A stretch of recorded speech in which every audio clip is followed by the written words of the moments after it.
This is an experience I went through some days ago. My company's main business is investigating houses being auctioned. A few days ago, a colleague suddenly quit, so my boss assigned me the unfinished cases that my colleague hadn't investigated yet.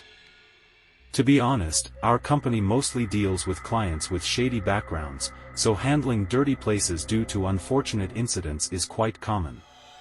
I didn't pay much attention. That day, I took the incomplete investigation data from my former colleague and went to the rural area where the house was located. Upon arrival, I saw the house. Its walls and floors were dilapidated, cracks everywhere, and a damp smell permeated the air. It left me feeling quite helpless, but regardless, it was work, so I mustered up the courage to go inside and start the investigation. After about an hour, I suddenly saw a child playing outside from the window. He was squatting with his back to me. I intended to remind him that this was someone else's yard and he shouldn't play here, but the child made me uneasy because he didn't move at all. At first glance, he seemed like a doll, but it was evident that he couldn't be a squatting doll. To be honest, I felt a bit scared, but upon reconsideration, considering the state of decay of the building, it seemed abandoned for about 3 years. Perhaps this place could also be a playground for children nearby. So, I took it upon myself to let the child play there and continued the investigation as if nothing happened. After some time, I noticed a note from my colleague saying that the kitchen had some abnormalities. Most of the investigation data were numerical, like room dimensions, so this felt eerie. Therefore, I went to check the kitchen. Apart from the damp floor, I didn't find anything particularly strange. But I noticed a mirror in the room opposite the kitchen, and in the mirror, I saw part of a child's body. Though it was a bit dim and hard to see clearly, I was sure it was the same child from the courtyard earlier.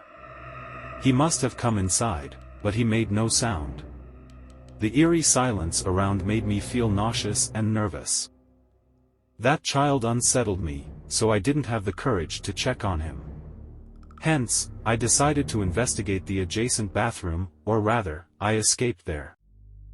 Upon entering the bathroom, I sensed that it wasn't good either, probably due to mold, with a foul smell and a suffocating feeling. As I stood there, I glanced at the notes and found that all the measurements in the bathroom were recorded, which reassured me. But I felt I couldn't stay here for too long because it was noted that the bathroom was in a terrible condition. Usually, when I see such content, I might think it's a joke, but at that moment, I started feeling increasingly uneasy because the handwriting was more erratic than before, almost unreadable, trembling as if in fear. Looking at it, my mind was in chaos. I kept wondering what had happened to my colleague here. Then, I looked around and felt a sense of unease. The bathroom door, I distinctly remembered, I hadn't closed it, yet it was closed now. Suddenly, I saw a figure on the frosted glass of the door. Was it the child from earlier? As I was thinking so, the figure on the glass started moving at a shocking speed.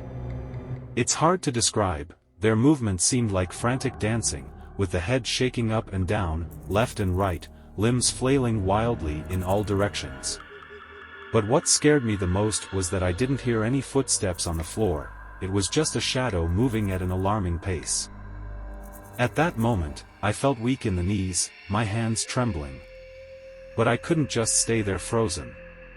However, I didn't have the courage to open the door.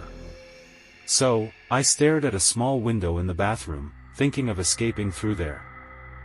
It was a narrow window that tilted forward when pulled by a rod. I wasn't sure if an adult body could fit through it. After hesitating for a while, I remembered the note, hoping to find some solutions written on it.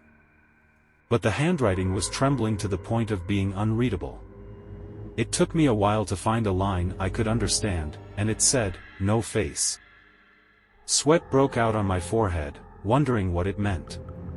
Then, I looked up and saw the child's figure in the window's reflection. He was probably standing right behind me. Panicked, I wondered when he had come in. The child remained silent, the surroundings eerily quiet. Feeling there was no escape, I knew I had to gather my courage to turn around and face whatever was behind me. So, I turned abruptly, only to find no one there. Later, when I returned to the office, I noticed that the date on the note was from 3 years ago. I told my boss about it, and he explained that it was a particularly bad case, possibly involving a ghost of a child with a damaged face haunting the house. He continued to tell me that such cases of hauntings occasionally happen, and if a ghost is found, it's usually casually noted in the remarks section. I asked him why the data suddenly appeared now when the case had been closed. He lowered his head in thought and replied, maybe it's still attached to it. The case, back then, I was the one in charge.